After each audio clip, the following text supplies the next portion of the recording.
Hey all, welcome back. I just wanted to tune in with some thoughts on kind of the conversations that are happening in the book world right now. I know that there are some kind of controversial issues happening. Honestly, not necessarily controversial. I feel like they're pretty open and shut, especially surrounding the YA genre and just some of the ways that the YA market is really broken. That's a really important conversation, and I have to say I'm actually really happy that people are talking about it, mostly because I haven't engaged with the YA genre in a meaningful way in kind of a long time. I feel like we have all heard the advice in various ways, shapes, and forms that, writers are people who read, that to be a good writer, you have to be a voracious reader. And I do think there's validity there because reading is often where our passion for storytelling starts. It drastically improves vocabulary, it helps us to hone our crafts. And I used to be like a big reader, but recently realizing I am not anymore. It's been a little bit of a source of I don't want to say angst or stress, but just maybe imposter syndrome. It's caused me to kind of question, okay, is there something wrong with me? Am I not a real writer because I'm not reading voraciously? What happened to me? I used to love this. I think there are a few factors playing into that. For one, I think that just the way the market works and the way, I guess any businessy, money-making industry works, there are certain trends that kind of drive things. And so inevitably, it makes sense that you're going to end up with a certain degree of homogeneity, I guess, on the market. And I think that's one thing that has been a struggle for me is after a while, there are certain types of title that are selling, there are certain types of lead character that are selling, certain types of book cover that are selling. And that's one thing that makes it hard for me to make a choice as to what book I want to read because they all kind of start to have a similar flavor, at least as a book shopper walking into a bookstore. And I think that also just the sheer quantity of books out there can be a barrier for me as well. I don't know what you call that. Is that choice paralysis or option paralysis or something? Some people, they walk into a bookstore and they're like, wow, so many books, I'm so happy. I feel like for me, when I walk into a bookstore, I'm like, there are just so many books, so many. How do you even begin to choose or to figure out which one will actually speak to you or stand out? I will say that I think another barrier for me has been just how romance-driven YA is. There's a place for that and it can be done well, and the one that comes to mind for me is the Lunar Chronicles. That was kind of the first YA series that I really fell in love with as a younger reader, a series that very much relies on good character and good writing as opposed to all of the stuff that is now being discussed in conversations around the YA genre. But I think that we maybe need to think seriously as authors about what young people of that age need.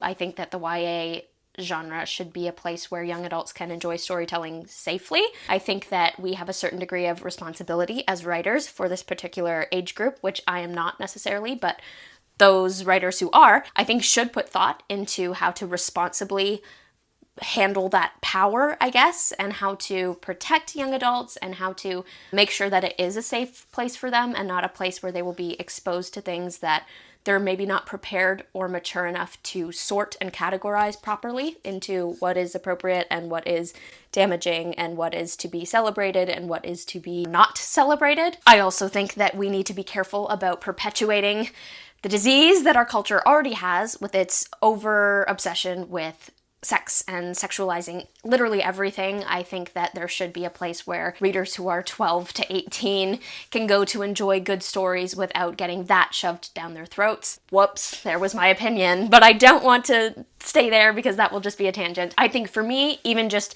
content issues aside, even if it were all like the Lunar Chronicles with not that stuff, I think I'm just experiencing a little bit of fatigue with a genre that seems to be so focused on romance for young adults that it's almost, costing the story something. I feel like it's a longing for something that I left in past stories and the stuff I was reading when I was, maybe 8 to 11, pre-hormones, before romance became a thing. Those stories were the ones that were super formative, the ones that made me fall in love with storytelling. And maybe what I need right now to kind of kickstart my creativity, kickstart my love of reading, is to go back to some of those. Starting with these bad boys right here. These were my childhood guys, and I am so excited to get back into them. It just feels like coming home. And speaking of which, I recently finished Bethany Meyer.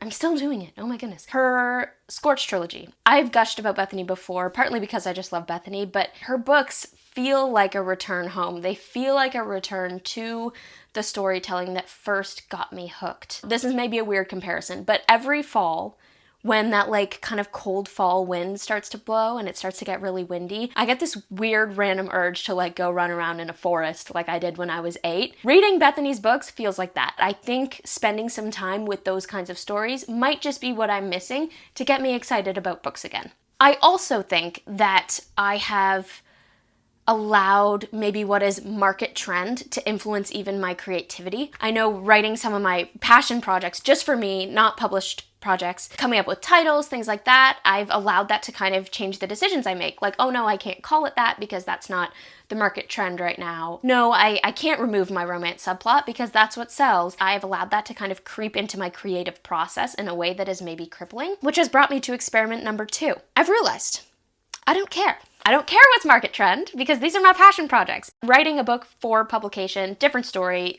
That's a whole different ballgame. There are certain things that you just need to do because you're thinking about how to like most responsibly best present your story in the way that will resonate with the most people. Totally get that, nothing wrong with that. But just for me, when I'm in this space of like trying to rekindle my creative spark, trying to enjoy writing again, I don't want to be thinking about all that stuff right now. If I want to call it something, I will call it something. If I want to remove my romance subplot, I'm gonna remove my romance subplot because I can do that, because it's mine. And I'm excited about it. Honestly, can you tell? I'm just really excited to kind of not think about that stuff, not think that far down the road, and just try and remember why I love these characters, why I love these stories, why I love this craft. So those are my 2 ongoing experiments to try and break through whatever weird barrier has come between me and books in general. And I do hope that authors and publishers start to think seriously about some of the issues happening in the YA genre, how to rectify those, because I think that before long, this experience of fatigue and exhaustion with the genre will expand, will spread. I think that people will experience a craving for stories with real depth that rely on more than just shocking content to get people's attention. I hope that we see that change. So those are my 2 cents, my unsolicited 2 cents on a topic that nobody asked my opinion on. That's fine. Hope you enjoyed. Thank you so much for watching this video, guys. And as always, don't forget to spend some time in the clouds today.